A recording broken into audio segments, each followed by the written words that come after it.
ఓం శ్రీరామభక్తాయ హనుమతే నమః. హనుమత్ చరిత్ర. సుందరకాండము.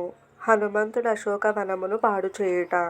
సీతామాతను దర్శించి సంభాషించిన పిమ్మట అతడు ఆలోచించనారంభించెను. రామరావణ సంగ్రామము తప్పదు.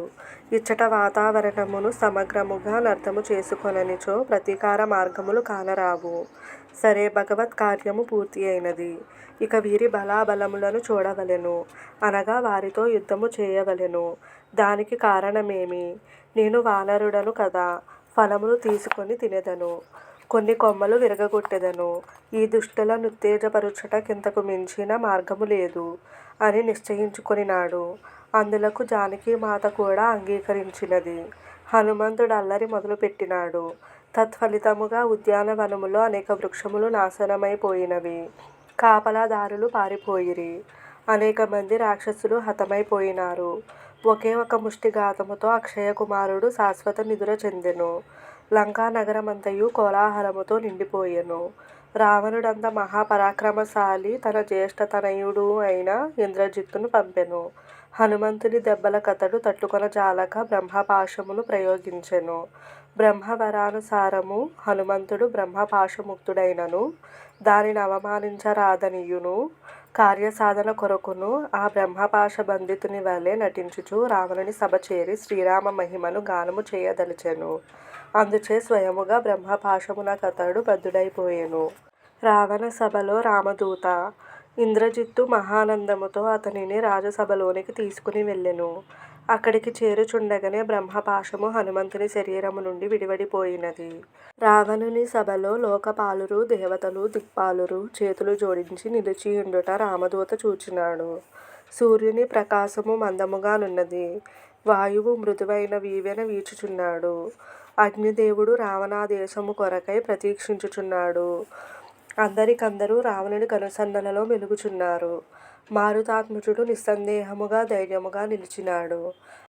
అట్లు వినయరహితముగా నిలిచిన హనుమంతుని చూచి రావణుడు వికటాట్టహాసము చేసి గద్దించి, ఓరి నీవెవడవురా? ఎవని బలముతో ఈ కోలాహలమును చెలరేగదీసినావో అని ప్రశ్నించెను. రావణ సంపూర్ణ ప్రకృతికాశ్రయుడు, ప్రతి రోమమునందును అనంతకోటి బ్రహ్మాండములను సృష్టించి పాలించి లయము చేయువాడు, సర్వశక్తిని ప్రసాదించి హరిహర హిరణ్య గర్భులచే కార్యకలాపాదుల నొనరింపజేయువాడు, తన కృపాలేశము వలననే ఆదిశేషునిచే భూభారమును వహింపజేయువాడు, నీ వంటి రాక్షసులను దండించుటకే అవతరించిన వాడు అయిన శ్రీరామచంద్ర భగవానుని దూతనైన నన్నే నీవెరుగవా?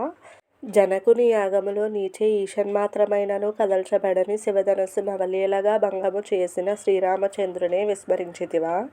కరదూషణ త్రిశిరులను 14,000 సైన్యములతో సహా సంహరించిన వారినే మరిచిపోయితివా? నిన్ను తన చంకలో నొక్కి వేధించిన మహాబలశాలి వాలిని ఒకే ఒక్క బాణ ప్రహారముచే నేలపాలు చేసిన రామచంద్రునే నీవెరుగవా?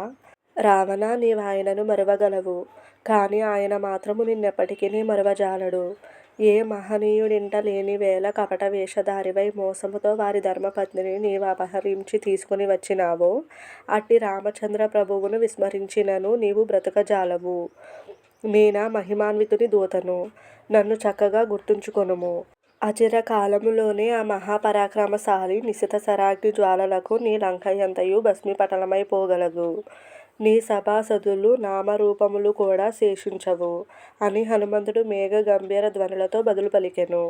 భయరహితమైన ఈ హనుమధ్వజోసరళికి రాక్షసులందరూ కంపించిపోయిరి. వీరత్వముతో రామునికెదురు నిలిచి పోరాజాలమన్న భావము వారికి కలిగినది. దేవతలు మనసారా ఆనందించినారు. రావణుడు హనుమద్వచనములను ఉపేక్షించెను. హనుమంతుడు మరలా అందుకొని, రావణ, ఆకలి వేయగా ఫలములను తింటిని, తద్వారా నా వలన అపరాధము జరగలేదు. చెట్లను విరగగొట్టుట నా స్వభావమే కదా. నన్ను కొట్టుటకు వచ్చిన దుష్టుల నుండి ఆత్మరక్షణేచ్ఛతో వారిని నేను కూడా కొట్టితిని. అతిక్రమించి నీ కొడుకులే నన్ను బంధింప ప్రయత్నించినారు, కాని నేను అతనిని క్షమించుచున్నాను. నీవు నా మాట ఒకటి వినుము. నేను ప్రేమతో వినయముగా నీకు హితము కలుగజేసే విషయములను చెప్పుచున్నాను. యావత్ ప్రపంచమును మిరింగివేయు కాలుడు రామచంద్రుని అధీనములో నున్నాడు. అట్టి రామచంద్ర ప్రభువుతో విరోధించి నీవేమియూ చేయజాలవు సరికదా, సురక్షితుడవై జీవింపజాలవు. పరమదయాళువైన రామచంద్ర ప్రభువు సమీపమునకు నీవు జానకీ మాతను తీసుకుని వెళ్ళుము.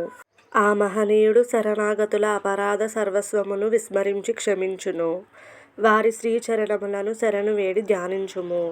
నిష్కంటకముగా లంకారాజ్యమును పాలించి అనుభవించుము. ఉత్తమ వంశ సంజాతుడవు, అతులిత ఐశ్వర్య సంపన్నుడవు, మహా విద్వాంసుడవు, అపార బలశాలివి అయిన నీవు అహంకరించకుము. ఇదంతయు 3 నాళ్ల ముచ్చటయే. నేను శపథము చేసి చెప్పుచున్నాను. రామచంద్రునికి విముఖుడవైనచో నిన్నెవరునూ రక్షింపజాలరు అనెను. వీడియో నచ్చితే లైక్ చేయండి. ఫ్రెండ్స్ అండ్ ఫ్యామిలీ మెంబర్స్కి షేర్ చేయండి. తప్పకుండా సబ్స్క్రైబ్ చేయండి.